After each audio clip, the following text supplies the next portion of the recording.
میگه که قبل از اینکه ما بخوایم یه بازی شطرنج و Before we create a chess player class that takes the current states of the board and calls a tensor zero function to choose a move, we give the LLM access to the current board state as ASCII. The color of play should be the color of player should be play as, and the legal moves in a standard algebraic notion. The tensor zero function returns a JSON object with the thinking and the move. We log the thinking and the move and return the move to the caller. We also return the episode ID, which we can use to give a feedback on move later.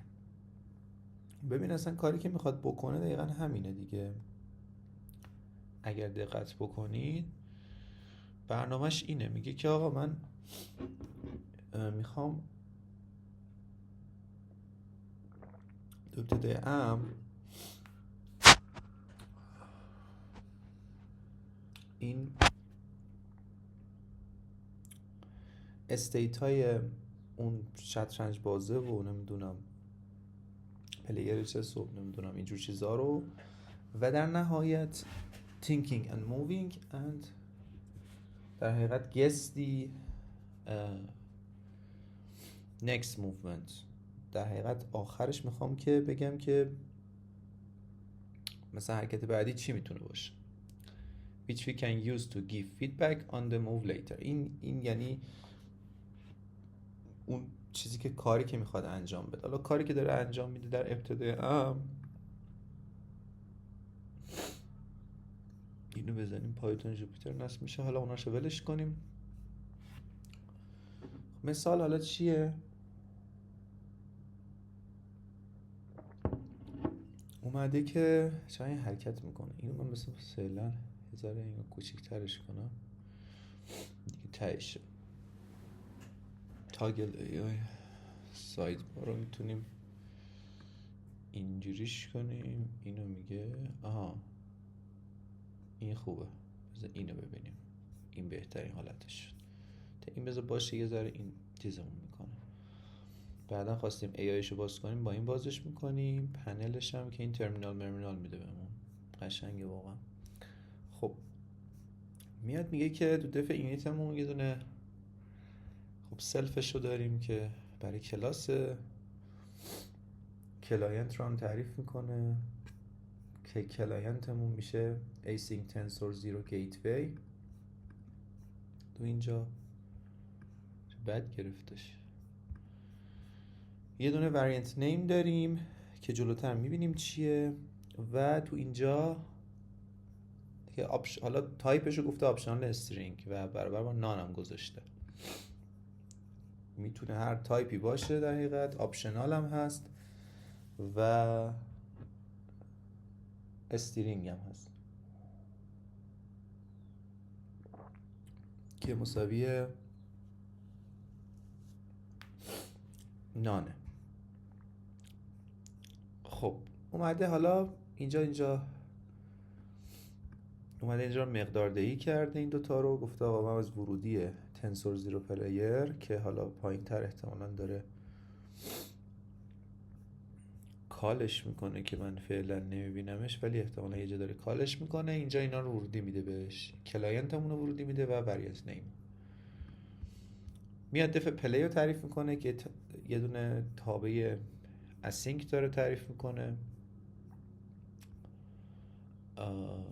و گفته که بیا تو پلی به من بورد بده،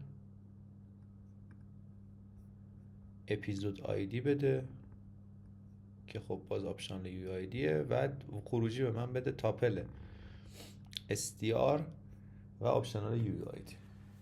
It returns the move chosen by tensor zero LLM in standard algebraic notion یا SAN.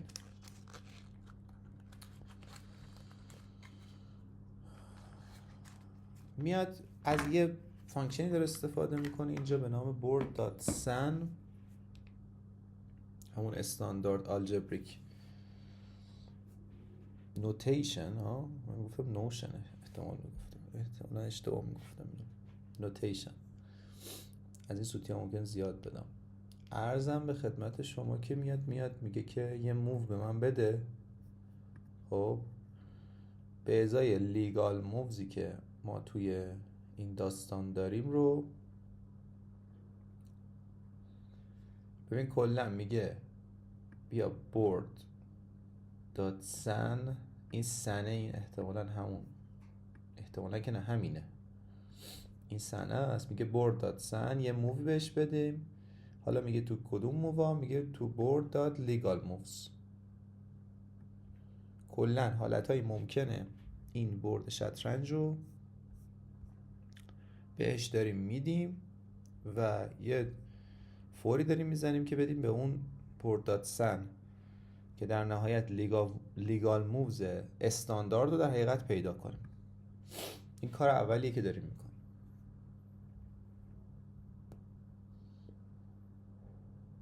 خب حالا میایم یه دونه ترای اکسپت میذاریم، چون ممکنه که ارور داشته باشیم و این داستانا. میگه ریزالتمون مساوی با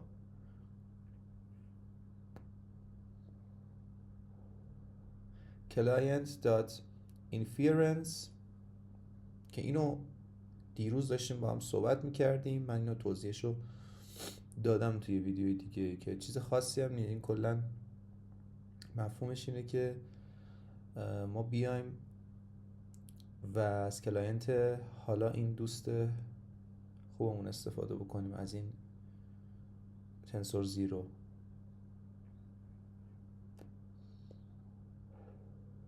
مثالشو داریم دیگه، اگه بخوام بهتون نشون بدم احتمالاً تو این سافاریه تو کویک استارتش داشتیم اینو. تو مدلش جور دیگه ای بود.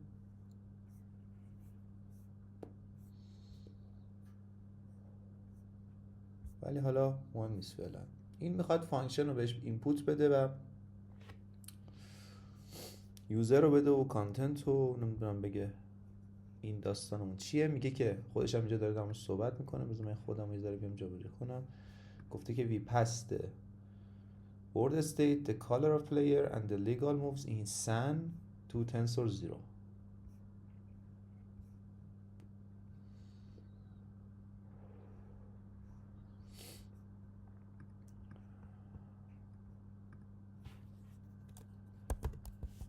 این چرا چیز کرد؟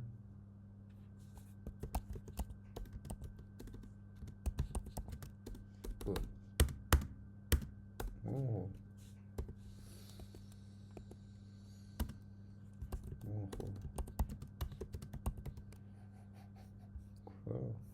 کار میکنم.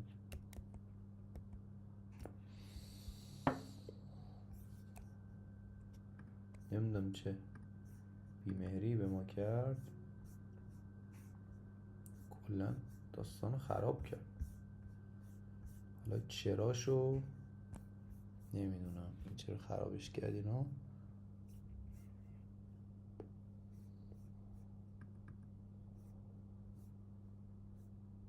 خیلی عجیبه. اصلا میدونم اینو بپرسم از ایش ببینم که این variant name و منظورش چیه.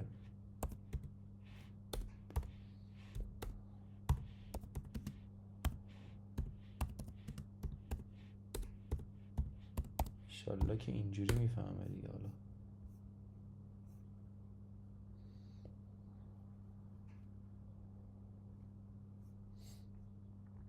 خودم هم جا بجا کنم ببرم این ور، احتمالا اینجا بهتر.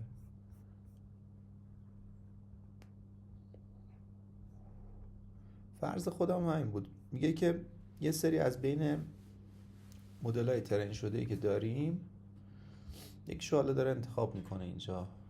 خب آوتپوتش که حالا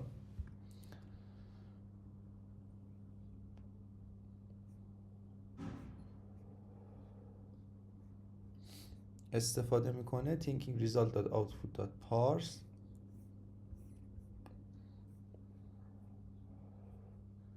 بعد اینجا پرینتش میکنه، میگه آقا پلیر تینکینگ داره میکنه. بعد موو و پارس میکنه.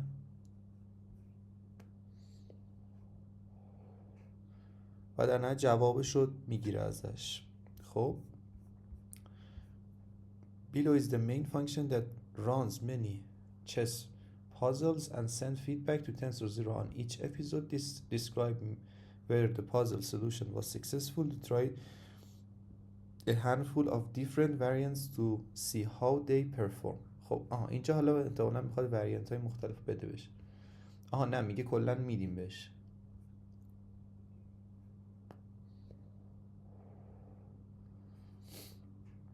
پازل دیتا فریم رو بهش میدیم، وریانت رو اینجا داریم ورودی میدیم ران پازلز.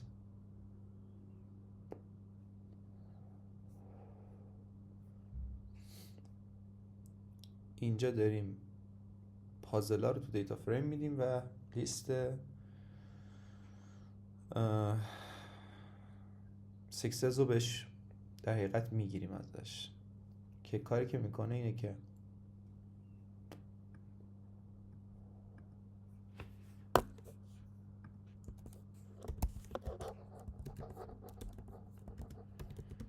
این تیرنج، من نمیدونم چرا اینو چیز میکنه، کلش خراب میکنه.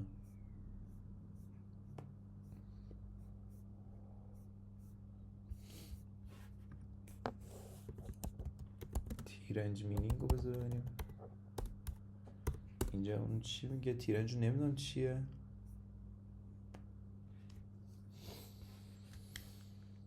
تیرنج for function from tqdem library that combines the function of Python range with the process bar visualization. خب این فقط یه پروسس بار ویژوالایزیشن هم به ما میده با تیرنج، که میگه این رنجی که ما داریم میریم و عرضم به خدمتت که چیز کن، به ما یه ویژوالایزیشن هم بده. من نمیدونستم این چیه تیرنج.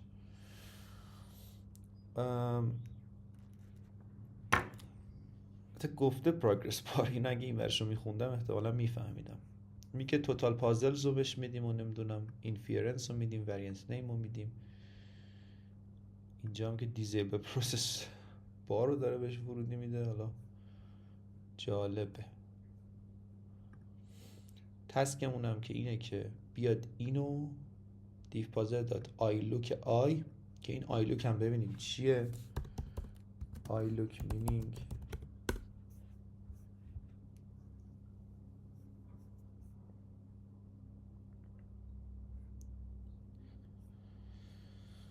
من با پاندا کار نکردم تا حالا.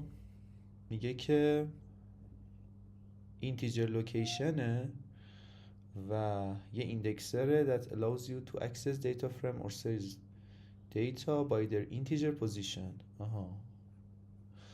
این ما یه فوری می نوشتیم، یه همچین فوریه.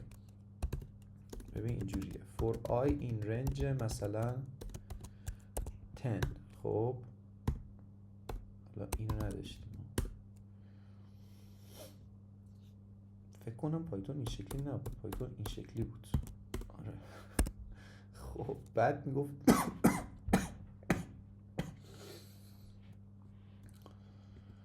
بعد میگفتیم که حالا مثلا آی مساوی مثلا 0 بود، مثلا if آی مساوی با 0 بود. اینجا الان ایندکس رو داریم کار میکنیم. این دیگه ایشالله ایفش یادم میاد که این شکلی بود. ایشالله اینم اشتباه میکنم. فکر کنم این شکلی بود. بازم میگفتیم آی مساوی با 0 بود، بیا مثلا نمیدونم پرینت کن مثلا فلان چیز. خب پرینت کن مثلا تست. چیزم نداره، سمیکالن هم نداره پایتون. بعد اینجا در حقیقت این میاد چیکار میکنه؟ این آی لوک آی میاد رو رنج اینتیجر ایندکسینگ داره حرکت میکنه. مثال اگه بخوایم بزنیم واسهتون، اینجا مثال خودش زده. میگه که مثلا الان دی اف که این از پانداز دیتا فریم استفاده کرده، بعد شده این گفته که فرست رو ما میشه این. یه دیتا فریمی داریم که نیم داره و اسکور. خب بعد میاد صفرش رو آیلوکش رو استفاده میکنه اینتیجر لوکیشن در حقیقت، مثال اینتیجر لوکیشن حالا تو پانداس. بعد میاد اینو تبدیل به دیکشنری میکنه. مثلا تو اگه بخوام بگیم این میاد چی میگه؟ میگه آقا نیم ما مساویس با آلیس،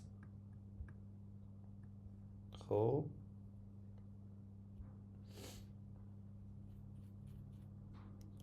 و اسکور آلیس هم 90.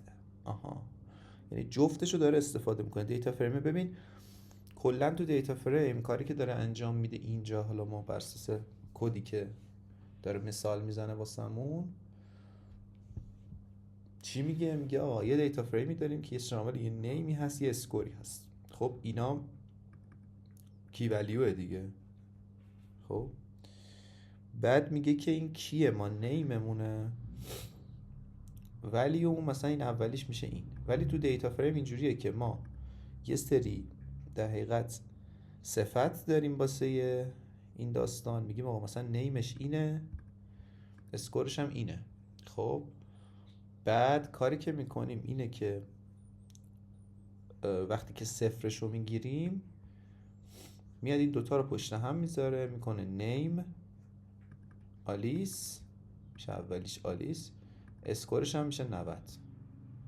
خب یعنی صفر آیلوک تو پانداز میاد همه صفت ها رو پشت هم میکنه. اگر فرض کن مثلا مثال ما اینجا فکر کنم اینو نمیتونیم تغییرش بدیم.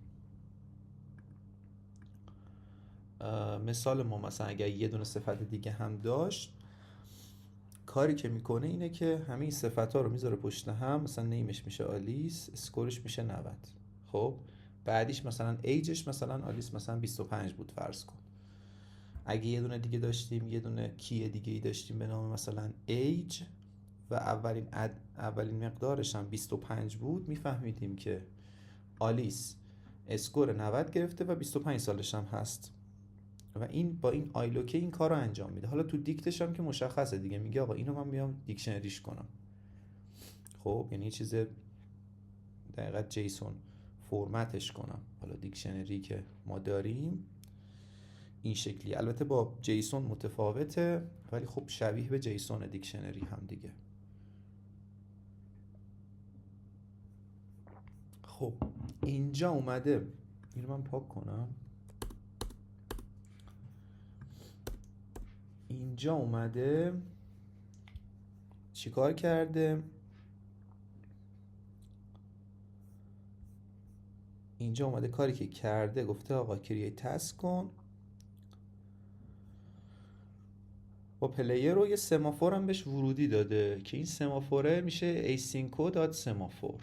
خب حالا اینجا جالبه که بتونیم در مورد سمافور هم یه مقدار صحبت بکنیم. ببین این مدلی که برای، حالا من نمیدونم تو این ایسینکو باید بریم سراغ ایسینکو واقعا اگه بخوایم در نظرش بگیریم.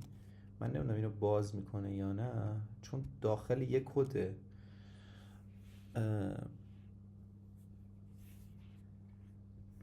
با فرمت آی پایتون بیه، خب که یک کد برای ای آی اینا دیگه، این فرمتی برای ای آی هست. ما نمیتونیم وارد این لایبرری بشیم ببینیم سمافورش دقیقاً چجوری پیاده‌سازی شده.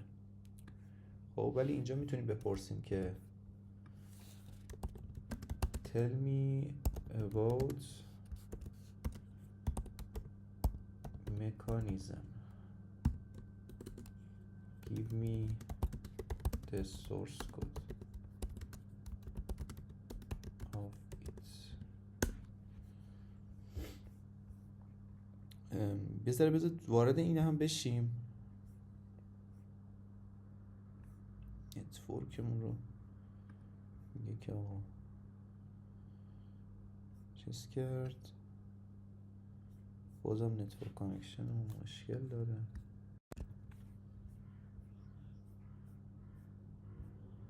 خب اوکی شد نتورکمون. میگه که ببین کلا مفهوم سمافور رو من میخوام توضیح بدم اینجا. سمافور به طور کلی تو سافر چه معنی داره؟ معنیش اینه که ما یه دونه شیر دیتا داریم که خب قراره اکسس اتفاق بیفته تو شیر دیتا. بحث کانکارنسیه به طور کلی و تعدادی مولتیپل کوروتینز داریم. خب حالا مفهوم کوروتینز همون یه چیزی شبیه به کوروتینز ها تو گو هست. حالا دارم کلی میگم یعنی کانسپچوالی دارم صحبت میکنم، ولی به طور کلی سمافور میاد میگه که آقا یک پریمیتیوی هستش که میاد اکسس کنترل رو بین این شیر ریسورس ها برای مولتیپل کوروتینز داره پیاده سازی میکنه. خب یعنی ما تعدادی ترد میخوان بیان دسترسی پیدا کنن به یک شیر ریسورس. خب این مسئله کانسپت حقیقت کانسپت همیشگی، حالا به قولی چیزاست، یک مسئله کانکارنت هست. سمافور میاد چجوری اینو هندل میکنه؟ میگه آقا من میام یه کاری میکنم که چند تا همزمان بتونن دسترسی پیدا کنن. حالا اینو چی کار میکنه؟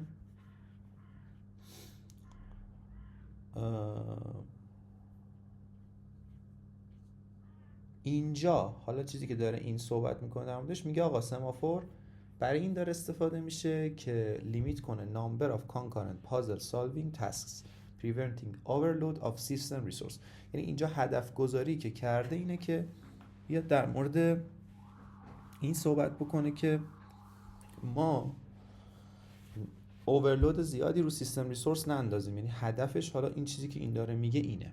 حالا مثال اگه بخوام من بیارم واسهتون، یه ذره اینو اگر بزرگترش بکنیم، من نمیدونم این سورس کدرم میشه کلا دکمه‌شو زد یا نه، فکر میکنم نمیشه. سورس کد همیشه هست اینجا. کثافت کاری داره میکنه. حالا مثالش رو اگه بخوام ببینیم تو اسینکوی پایتون چی کار میکنه، کلا تو کانکارنسی خیلی ضعیفه ها، ولی خب به هر حال در حد این قضیه داره هندلش میکنه. کاری که میکنه میگه async with semaphore، یه سمافور بهش میدیم، یه تسک آیدی بهش میدیم، میگیم آقا یه ورکر داریم، بیا چیکار کن؟ میگه only n coroutines can enter the block at once where n is the semaphore value. خب یه تسک آیدی بهش دادیم، یه دونه سمافور بهش دادیم. سمافور یه تعدادی از کوروتینز هستن.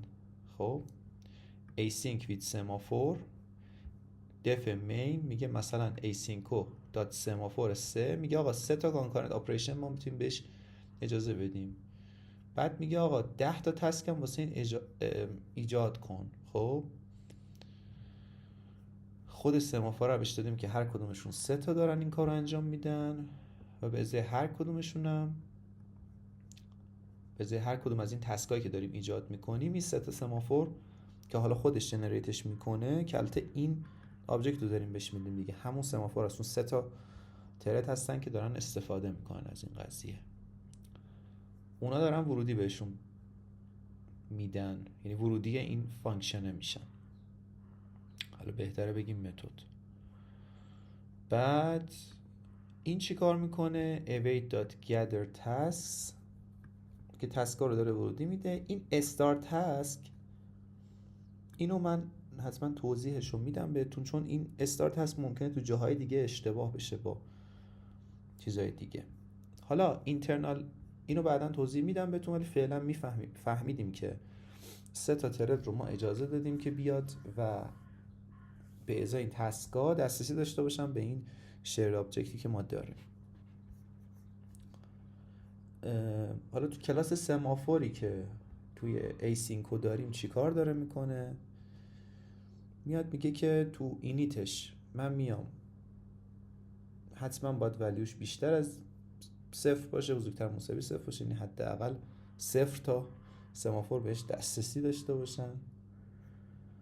ولی ورودیش هم 1 بای دیفالت میاد ولیو رو میده، ویترز رو میده و لاکتو یه پارامتر لاک رو داره ورودی میده بشه، که خب مشخصا تو هر مدل لاکی که ما داریم یک مدلی یعنی یک فانکشنی باید برای اکوایرش باشه، یه دونه برای ریلیزش باشه، که اینم همین کارو کرده توی خود اینترنال ایمپلمنتیشن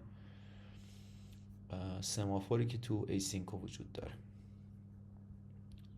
میگه زمانی که این کوچیکتر از ولیومون، کوچیکتر مساوی 0 باشه، یعنی از 0 کمتر باشه، میاد یه فوت تعریف میکنه که حالا نمام این خب مخفف چیه؟ loop dot create future منظورش. میگه یه self dot loop dot create future رو بیا کال کن که حالا اینو باید ببینیم مکانیزم پیاده‌سازی این چیه، و ویترز رو اپند کن. یه ویترزی داشتیم اینجا، خب یه کالکشن بودن، یه دقیقاً یه کیویی بودن، یه صفی بود اینجا که میاد این فوت رو که create future یعنی برای آینده داره این کار رو انجام میده، میاد به اون ویترها که خودشون یک کالکشنی بودن میاد اونا عدشون میکنه. تو حالت اول میگه آقا ترای کن اویت کن واسه فوت، اکسپتش فوت رو داد کنسل کن، بعد میگه اگر ولیومون بزرگتر مساوی 0 بود و فوت هم کنسل نشده بود ولیو رو مثبت 1 کن، که این دیگه از این وایله در میاد. خب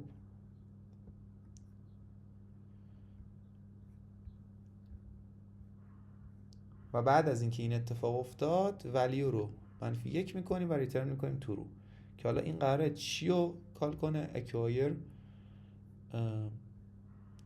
باید اینجا کال میشه تو انترش، اینم اگزیتش.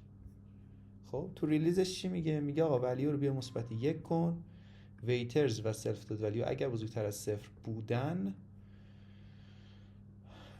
یه دونه ویتر تعریف میکنه، پاپ میکنه، از پاپ لفت میکنه میدادش بیرون، و اگر دان نشده بود بیا ریزالت رو نان بذار. خب من به نظرم این رو یه دور بذاریم بگیم که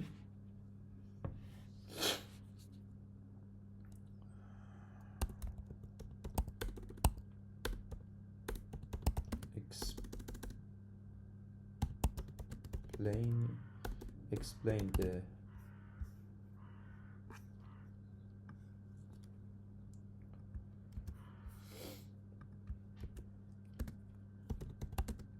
line by line deep dive.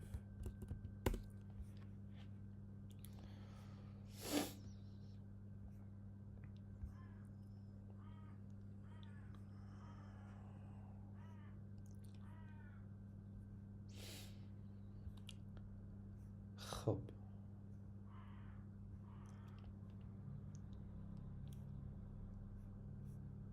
جوابشو بده کامل.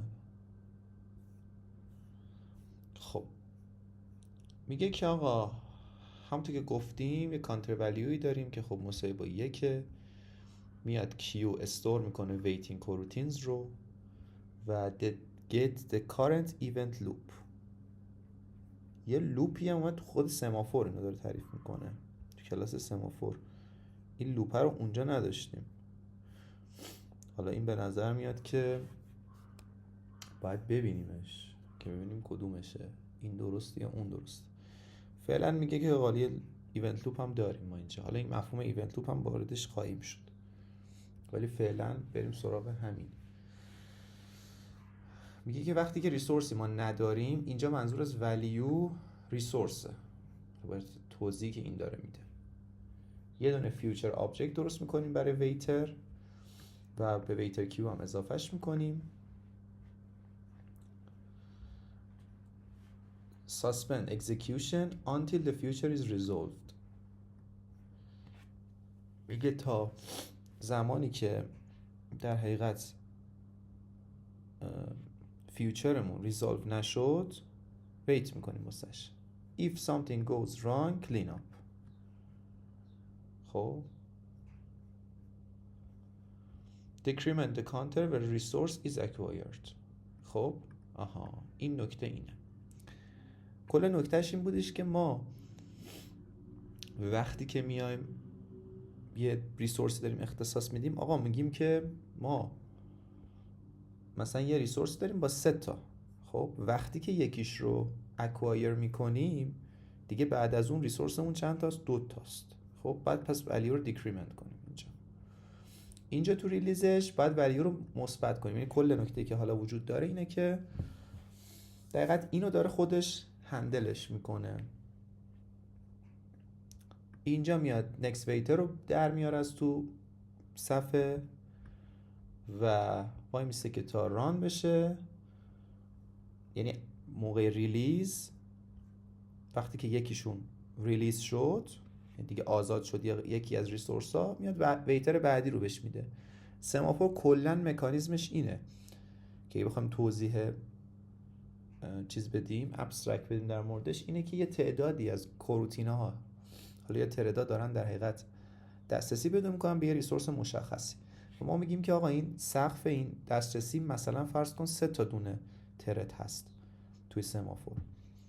حالا کاری که میاد میکنه اینه که وقتی مثلا یکیشون دسترسی پیدا کرد، 2 تا دیگه حد اکثر میتونن دسترسی داشته باشن. خب اینجا این ولیو همین داره هندلش میکنه و وقتی که ما میخوام جلوتر بریم سراغش، اینجا وقتی میگفت آقا 3 تا حد اکثر کانکارنت آپریشن ما میتونیم داشته باشیم، همین مفهوم. یا حد اکثر 3 تا کانکارنت آپریشن ما میتونیم دسترسی داشته باشیم به این در حقیقت این تسک. و تو هر حالتی داره این رو چک میکنه که آقا این قضیه درست باشه و وقتی که یکیشون ریلیز میشه، خب توانایی وجود داره برای اینکه یک کسی دیگه بیاد دست پیدا کنه. حالا این چه مفهومی پیدا میکنه؟ while self dot underline value کوچیک‌تر مساوی 0، یعنی زمانی که دسترسی هیچ کس نمیتونه داشته باشه. اگه یکی بخواد دسترسی به اون تسک داشته باشه، مشخصا باید بره تو فیوچر کیو. اینجا اگه دقت بکنید اینجا میاد اینو انجام میده.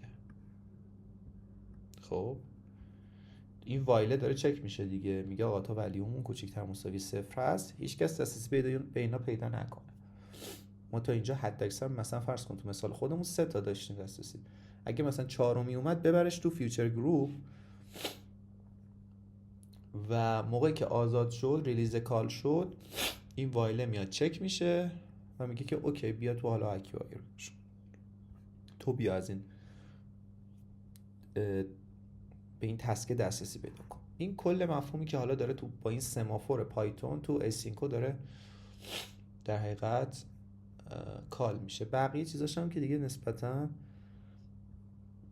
ساده است، چیزی نداره که بخوام توضیح بدم. من توضیح دادم دیگه. حالا این پاپ لفت هم مثلا میتونیم ببینیم که چیه، چرا از پاپ لفت استفاده کرده. why uplift used. اینم به نظرم میتونه سوال جالبی باشه. فکر می‌کنم فلو داره دستتون میاد که ما میخوام چیکار کنیم توی هر چیزی که داریم جلو میریم توش. ممکنه یه سوالا وجود داشته باشه، ممکنه که همه چیزو ندونیم در موردش و باید دونه دونه بریم سراغش و در بیاریم که داستان چیه.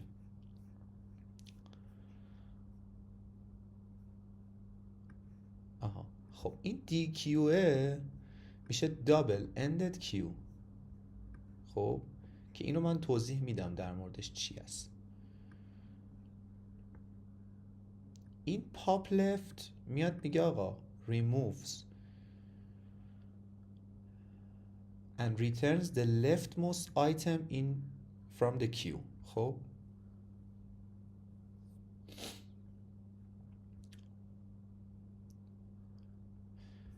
the key reasons for using pop left instead of regular pop.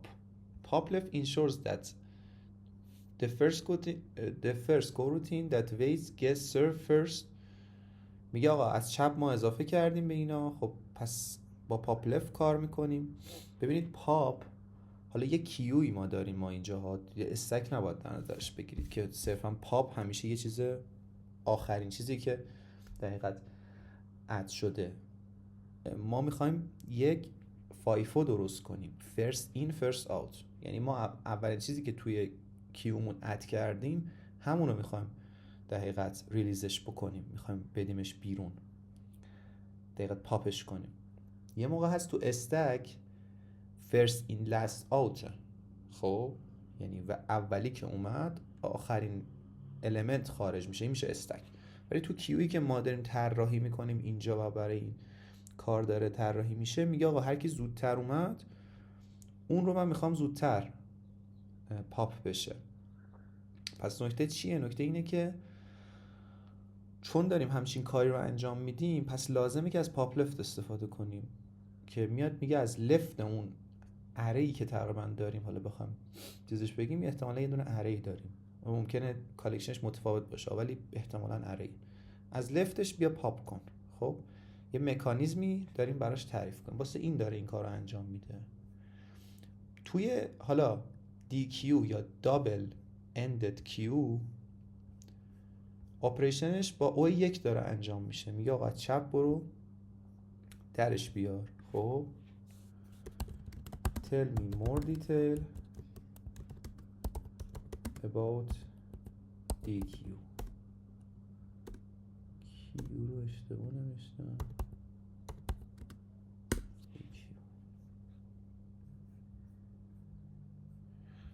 حالا در مورد این دابل اندد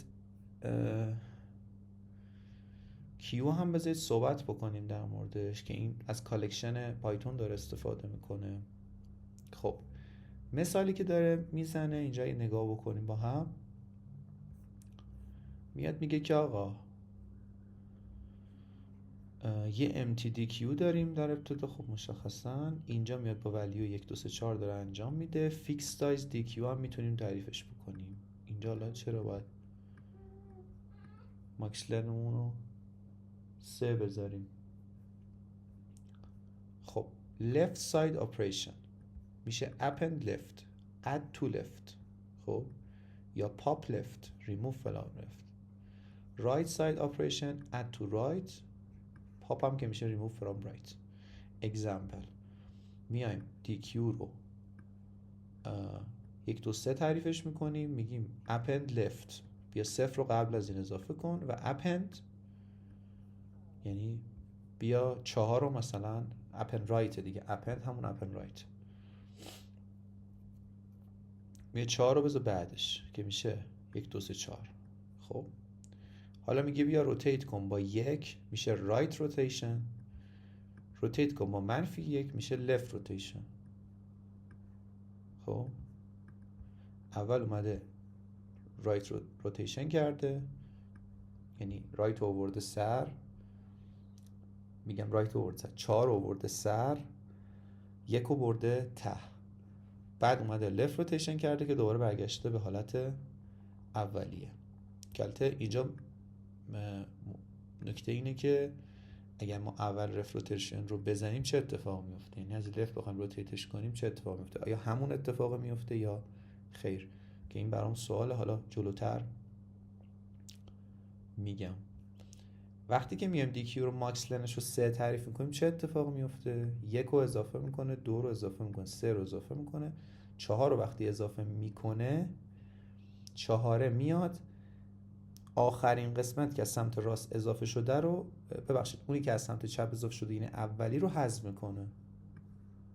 این مکانیزمی که داریم توی دابل کیو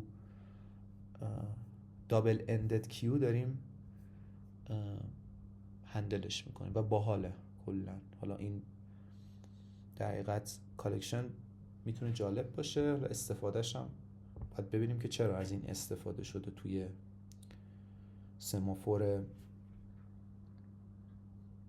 ایسینکو که مشخصه البته، چون شما هر گروتینی که میاد مثلا میگید آقا حد اکثر 3 تا من لنم هست، اگر چیزی اضافه شد از اولی حذف بشه.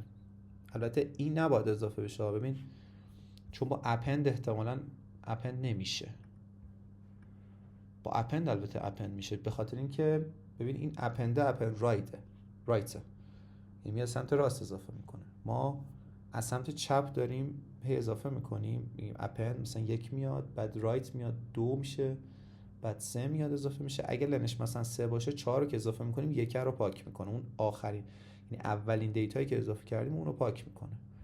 اگه بخوایم از این مکانیزم استفاده کنیم برای کروتینا، اتفاقی که میفته اونی که اون اول اضافه شده بود بدبخت وقتی که بعدی اضافه میشه، یعنی یه چیز جدید اضافه میشه، اون اولیه کلا از بین میره و این قطعا مکانیزم درستی برای مثلا پیاده‌سازی کروتین ها نیست. احتمالاً از این ماکسلنه استفاده نشده تو این دیکیویی که ما توی اینجا میبینیم. فقط گفته یه دیکیو بیا درست کن. چرا حالا این کارو میکنه؟ به خاطر که به رایت و لفتش خیلی راحت دسترسی داره، یعنی از دو طرف تو میتونی با او یک بیای دسترسی پیدا کنی. خب حالا من سوالی که برام پیش اومد اینه که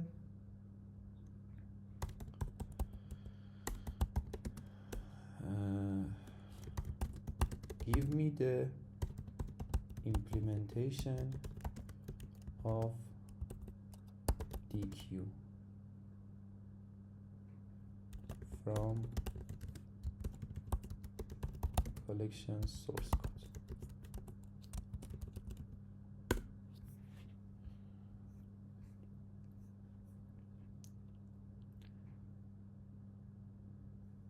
اومده simplified versionش اومده استفاده کرد دیگه.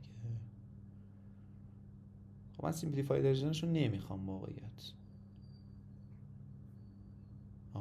اومده تو سی پایتون این رو پیاده سازی کرده. The actual implementation is C Python simplified core stack. خب پس بیا بریم سراغ سی پایتون. Give me the original implementation of DQ in C Python.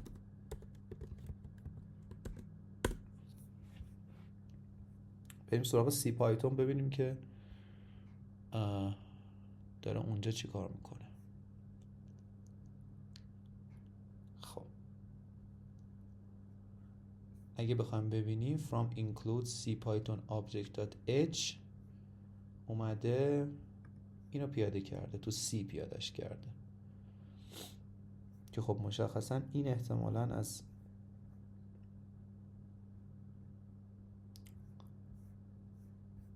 این چیز جالبیه، یعنی به درد ما این قسمت خواهد خورد. خب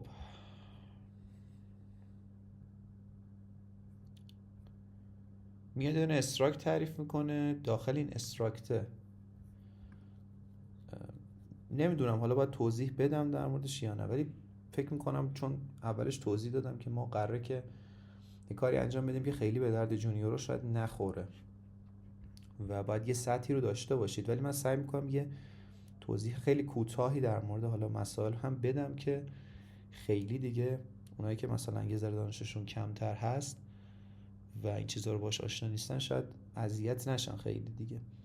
حتی الان فعلا سراغ چیز عجیبی نرفتیم تا الان، یعنی یه دونه دیتا استراکچر تعریف کردیم به نام DQ که توی این تنسور زیروه دیدیمش و رفتیم جلوتر، هی دیپ دایو شدیم روی هر قسمتی که داشتیم، مثلا رسیدیم به DQ و DQ چیز مهمی بود که لازم بودش که بفهمیمش و رفتیم سراغش و هر جا که هم نمیدونستیم خب این AI بود و داشتیم ازش استفاده میکردیم که توضیحاتش رو میداد بهمون.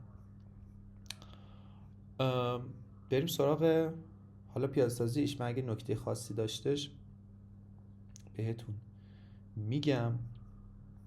به طور کلی حالا با زبونایی که پوینتر بیس هم هستن باید یه مقداری هم آشنایی داشته باشید.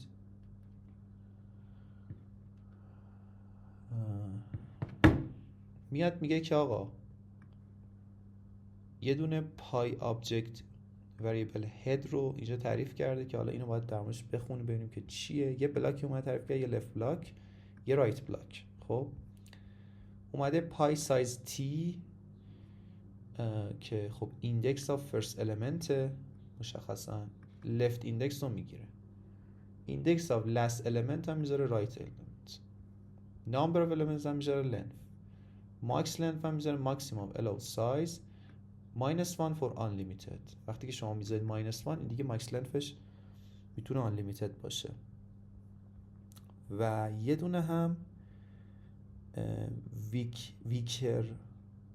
ref list، یه همچین چیزی.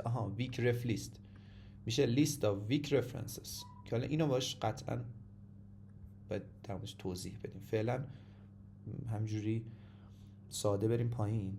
میگه بلاک of structure of storing elements. میگه که یه استراکتی داریم از بلاک left link، یه دونه right link داریم. خب اگه حالا دقت بکنید مشخصا این پیاده‌سازیش با لینک لیسته که حالا ما گفتیم مثال سادهش رو اگه بخوام در نظر بگیریم یه دونه اری بوده احتمالاً، ولی اینجا میبینیم که لینک لیسته. بعد میاد یه دونه دیتا در نظر میگیره که میگه usually 64 elements، 64 تا elements در نظر میگیره تو این دیتا پای آبجکتمون. این میشه تا استراکت بلاک که خودش شامل left link right link و این پای آبجکت است که این پای آبجکت رو باید ببینیم چیه داستانه، چون پای آبجکت رو داریم میبینیم که چند تا جا اومده استفاده کرد. یعنی برای اینکه آبجکت پایتون به طور کلی تعریف کنه، چون ایمپلیمنتیشن پایتون رو سی قرار گرفته، یعنی کد اصلیش، حالا یه تیکایش هم با پایتون زدن ولی کور ماجرا رو با کامپایلرش رو با سی نوشتن. اینجا ما باید ببینیم که این پای آبجکت رو دقیقاً داره چیکار میکنه.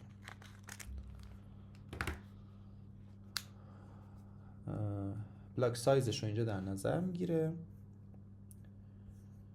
میاد کور متد ایمپلیمنتیشنش رو پیاده سازی میکنه، میاد میگه یه دونه متد استاتیک پای آبجکت، متد نیست، یه دونه پای آبجکت استاتیک تعریف میکنه با این استاره که من نمیدونم این چه مفهومی داره تو سی، حالا باید جلوتر ببینیمش چیه، من از این AI میپرسم.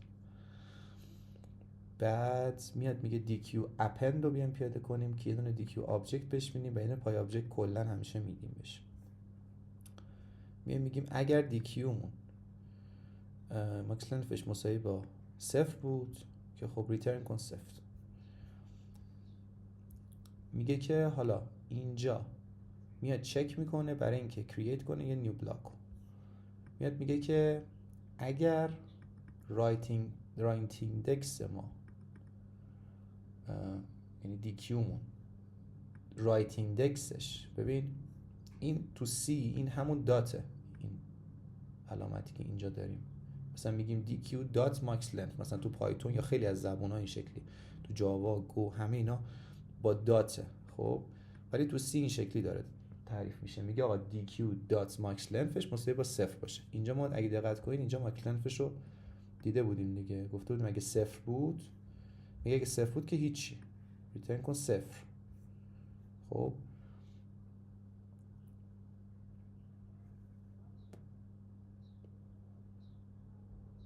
خب حالا اینجا میگه dq dot right index ما مساوی با dq block size باشه.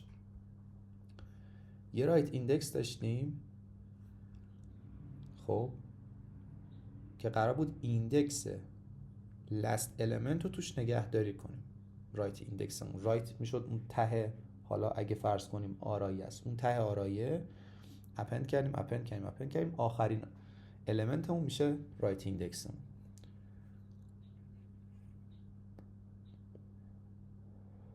میاد میگه که اگر این مساوی با dq block size بود، dq block size رو کجا داشتیم؟ اینجا. بیاد چیکار کن؟ dq lenمون رو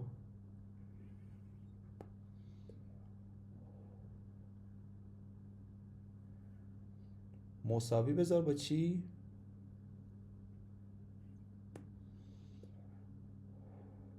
ماکس لن. خب حالا اینو توضیح مفصل تر میدم در موردش، ولی فعلا در نظر بگیر میگه اگه بلاک سایز مساوی با رایت ایندکسمون، ایندکسش در حقیقت برابر با بلاک سایز بود، یعنی اون آخریه بلاک سایز رو کاملا گرفته بود. میاد اگر لنش مساوی با dq dot max length بود، خب لن dq مون خود یه لنی داریم یه دونه ماکس لنی داریم دیگه، مثلا میگیم آقا الان لن dq مون مثلا 3 تاست، ماکس لنمون 4 تاست. اگر مساوی با اون بیا پاپ لفت کن، یعنی اولی از سمت چپ و کلا دکمه‌شو بزن. یعنی نمیتونه دیگه بیشتر از لن باشه دیگه، مشخصا داریم اپند میکنیم اینجا، دقت کنید. پس اینجا عملیاتی که داره اتفاق میفته اینه که اگر میخوایم یه چیز جدید بهش اپند کنیم و میبینیم که ماکس لنف اون برابر با لن دی که اون هست، میگیم نمیتونیم اپند کنیم. چیکار کن؟ از لفتیه رو بنداز بیرون. خب حالا یه دونه نیو بلاک تو سمت راست درست میکنیم، یه بلاک بی داریم درست میکنیم به نام نیو بلاک. اگر بیمون مساوی با نال بود ریترن کن نال. این شرط ولیدیشنش مهم نیست. میگیم b.leftLink رو بذار dq right block d.right block right linkش رو بذار b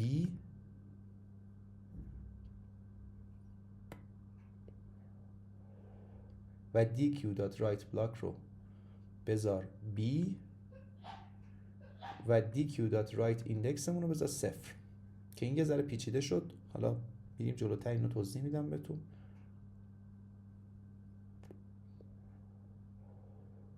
میاد میگه dq right block دیتای dq right index رو بذار آیتم.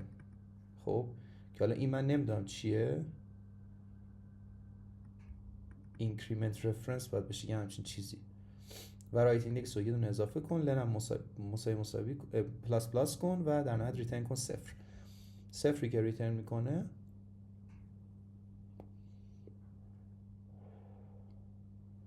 در حقیقت اینه که این فانکشن تموم شد.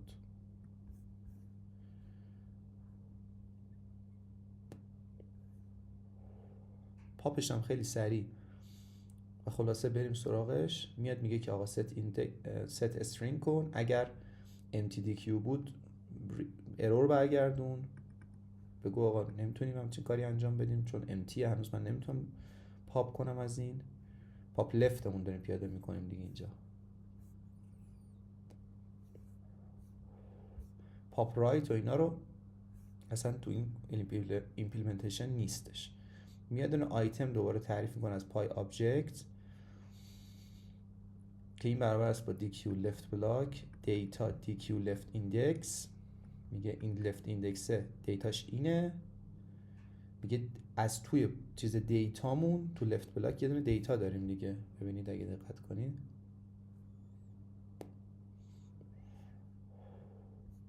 اینه، ببین اینجا داریم دیتا داریم. اینا رو هر کدوم خودش تایپ بلاک تعریف کرده. میگه برو تو دیتای این که این همچین چیزی هست باید بهش عددش رو بدیم. میگه عددش مثلا فرض کن left index، مثلا فرض کن که نه همونه واقعا left index. میاد اینو left index دقیقاً دیتای left block رو مقدار دیتاش رو میکنه آیتم پای آبجکت. بعد اینو میاد حالا left indexش رو میذاره نال، left index رو پلاس پلاس میکنه، لن رو یه دونه کم میکنه ازش. move to the next block if needed. میگه اگه dq.left index مساوی با فلان بود بیا اینجا فری بلاک کن. خب حالا من اینا رو در موردش صحبت میکنم چیه. فکر میکنم البته کافیه، فقط حدودی میخواستیم ببینیم که ایمپلیمنتیشن چه شکلی داره اتفاق میفته. که یه سری بلاک داره تعریف میکنه، دوتا بلاک مختلف داره تعریف میکنه و مقادیر رو میذاره برابر با اون بلاکی که مثلا برای اپنده داره اضافه میکنه. رایتر رو میذاره رو لفت، یعنی رایتر رو میاره برای لفتش و در نهایت یه دونه اپند میکنه.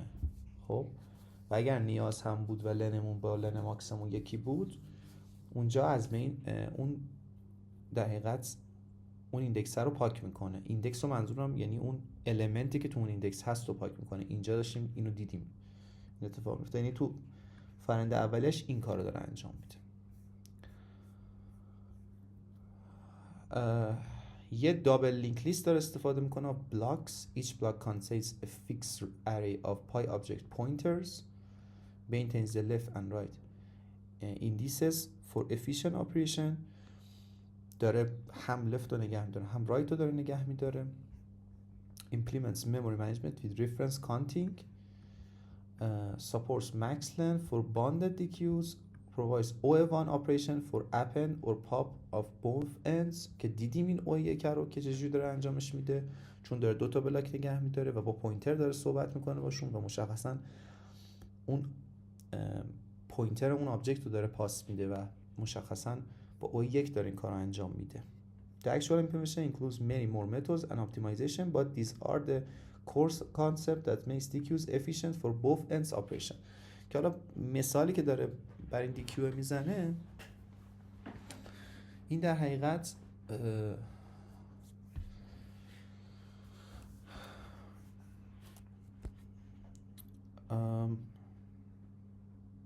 با این ایمپلیمنتیشن نشون داره میده که آقا با O1 چجوری ما داریم از سمت راستش داریم کم، یعنی اضافه و کم میکنیم، هم از سمت چپش. دو تا لینک لیست مختلف داره در نظر میگیره، هر کدومشون رو در حقیقت یک بلاک در نظر میگیره. این بلاک ها رو با یه سری اپریشن ها که ما اینا رو دیگه بلک باکس نگه میداریم، صرفا میخواستیم ببینیم که چه کار داره میکنه اینجا.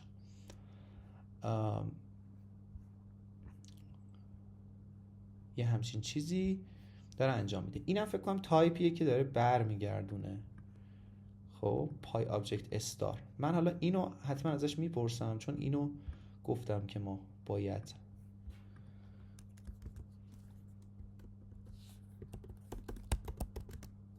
What does it mean?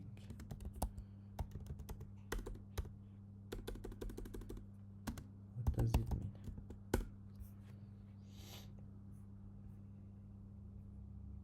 صرفاً این استاتیک پای آبجکت اینو باید ببینیم که من چیه. من چون استارش رو نمیدونم، استارش وقتی پشت دی کیو هست احتمالا منظورش اینه که پوینتر داره تعریف میکنه.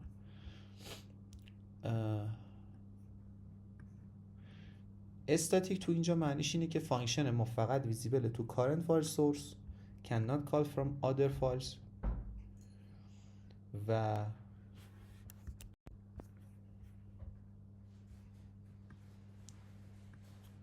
میاد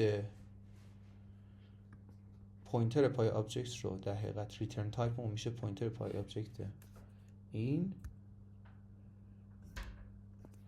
و پای آبجکت is the Python base object type و all Python objects inherit from this type can represent any Python value objects.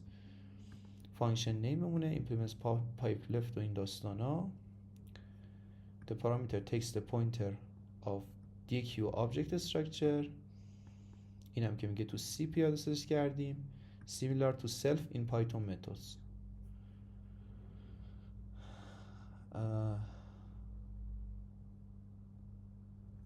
و مثالش هم تو پایتون زده، میگه که بیا یه DQ تعریف کن، دات پاپ لفتش رو بزن یا DQ پاپ لفت این مای DQ پوینتر رو داره تعریف میکنه. حالا این استاتیکه رو من تو اینجا مطمئن نیستم که اینی که داره این میگه همین باشه. یه بار دیگه ازش میپرسم استاتیک کیورد این C که اگر این باشه یه چیزی شبیه به پروتکتد هستش توی ویزیبیلیتی هایی که ما داریم. این اومده یه فانکشن void تعریف کرده اینجا، میگه آقا static in values persist between function calls initialized only once retains value between function calls memory allocated for entire program duration not on a stack but in data segment. که خب این مفهوم مهمیه، من بخوام واردش بشم خیلی طولانی میشه ولی فعلا همین رو در نظر بگیریم. استاتیک فانکشن ها میگه آقا نه only visible in this file، مثلا یه هلپر فانکشن تعریف کرد که تو فایل خودش صرفا داره استفاده میشه. limited scope to the file where is defined. استاتیک توی C داره مفهوم این رو تعریف میکنه که آقا مثلا ما پروتکتد داریم یه سری یا پرایویت داریم، در حقیقت واقعا پروتکتد هم نیست تو، چون خود فایل فقط میتونه استفاده کنه. ما یه چیزی شبیه به این داریم، مثلا من اینجا مینویسم مثلا private استرینگ مثلا تست استرینگ. خب این تو جاوا مثلا یه همچین چیزی تعریف میشه. خب اینجا استاتیک رو داره بر این مبنا داره تعریف میکنه. ولی مثلا یه موقع ما هست میگیم پرایوت استاتیک استرینگ تست استرینگ. خب این تو جاوا یه مفهوم دیگه ای داره، چون تو جاوا همه چیز بر مبنای کلاس هست. ما یک کلاسی در حقیقت تعریفش کردیم، مثلا کلاس ما مثلا میگم پابلیک کلاس مثلا string util.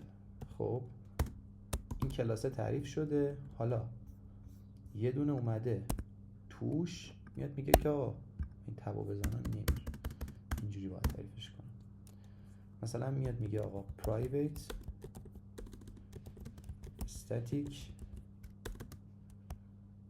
string test string. خب یه ورودی هایی داره و یه خروجی هایی داره.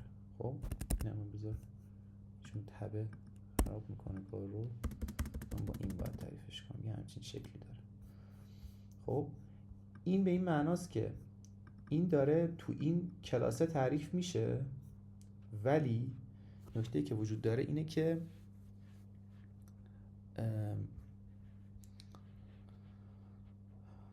به این آبجکت این کلاس وابسته نیست. یعنی ما نمیتونیم مثلا فرض کن یه آبجکتی از این کلاس رو استفاده کنیم صرفا به خاطر اینکه به این کلاس مرتبط هست ما داریم تو اینجا تعریفش میکنیم، اما به این معنی نیستش که ما میتونیم آبجکت کلاس رو استفاده کنیم. مثلا یه سری کیورد داریم مثلا دیس، تو زبان‌های مختلفی همچین چیزی داره.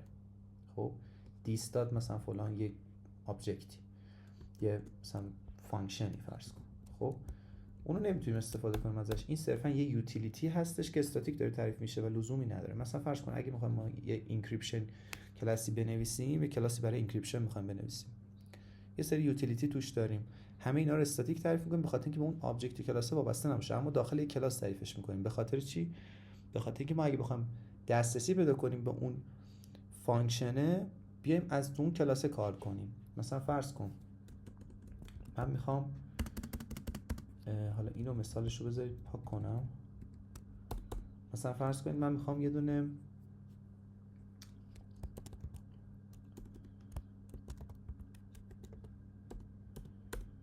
encryption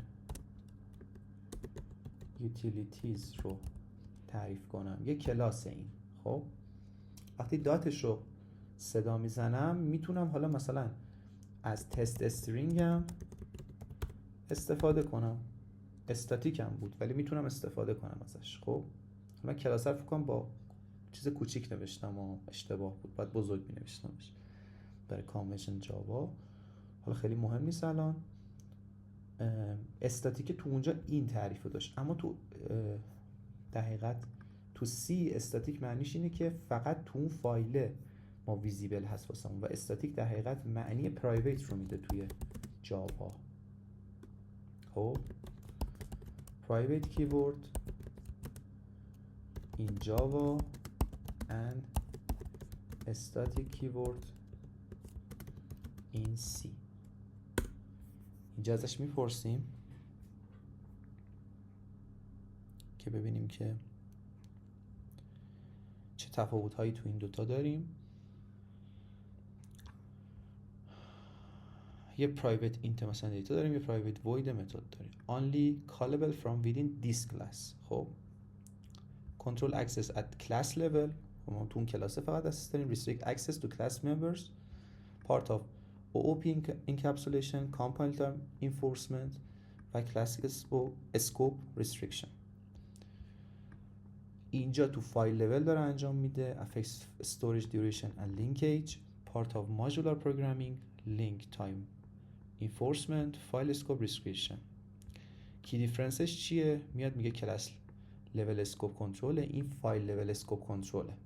پرپسش اینه که دیتا هایدینگ and encapsulation، اما تو استاتیک مفهوم اینه که storage duration and leakage control. و یوزش کانتکستش چیه؟ کلاس ممبرز اند متدز. اینجا تو variables function and array size داریم استفاده میشیم. enforce time اون تو compile time، این تو link time. language پارادایم هم خب اینجا object oriented، اینجا procedural یا ماژولار هست. این تفاوتش تو این چیزا هستش که حالا مهمترین تفاوتش شاید تو این قسمتشه که میاد میگه آقا این تو کامپایل تایم داره تعریف میشه پرایوت، ولی این تو لینک تایپ داره تعریف میشه که در مورد اینا هم بعداً صحبت میکنیم، ولی فعلا بنویسیم رو کنار و سراغش نریم، بخاطر اینکه باز خیلی ممکنه که عرضم به خدمت شما طولانی بشه. خب من این قسمت رو به نظرم میاد که چون توضیحات زیادی دادیم در مورد چیزهای مختلف، میتونیم که دیگه تمومش بکنیم. تو این قسمت ما اومدیم در مورد یک در حقیقت ریپو رو داریم بررسی میکنیم. فعلا با تنسور زیرو داریم شروع کردیم. تنسور زیرو همونطور که میدونید در مورد اینه که ما بیایم یا اپتیمایزیشن رو فیدبک لوپ ها توی LLM ها بدیم، که در مورد فیدبک لوپ ها هم یه صحبت کوتاهی کردیم اما خیلی واردش نشدیم، ولی مفهومش اینه که یه دونه استوریجی اسپشیال استوریجی در نظر بگیریم برای LLM ها. دو تا متد معروفه واسش، یه دونه RNN هست، یه دونه هم LSTM هست و وارد این همچین چیزی شدیم. ولی حالا کاری که داریم انجام میدیم اینه که این لایبرری رو داریم بررسی میکنیم و ما یه مثالی شروع کردیم که این مثال رسیدیم به یه قسمتی که داشت می اومد از اسینکو سمافور استفاده میکرد و این مفهوم اسینکو سمافوره مفهوم مهمی بود برای ما، به خاطر اینکه میخواستیم ببینیم که تو اسینکو سمافور چجوری داره کار میکنه. و وقتی که وارد شدیم خب دنیای از مطالب جدید رو دیدیم، اینکه در مورد دابل اندد کیو صحبت کردیم، تو ایمپلیمنتیشنش توی پایتون و پیاده سازی اصلیش تو سی رو دیدیم و بعد رسیدیم به یه مفاهیم دیگه‌ای و ادامه دادیم داستان رو. به نظرم این قسمت کافیه و میتونیم که تمومش کنیم. تو قسمت بعدی احتمالاً سراغ این خواهیم رفت که ادامه سورس کد رو بررسی کنیم و ببینیم که چیکار می‌خوایم بکنیم. هدف گذاری که داریم برای این سورس کد اینه که بریم سراغ کد راستش. همونطور که من توضیح دادم مثلا روی راست من هیچ دانشی ندارم و تا حالا هم کار نکردم، اما خب میخوام بهتون نشون بدم که میشه این کار رو انجام داد. خیلی سخت نیستش که بخوایم روی یه چیز جدیدی بخوایم آنبورد بشیم.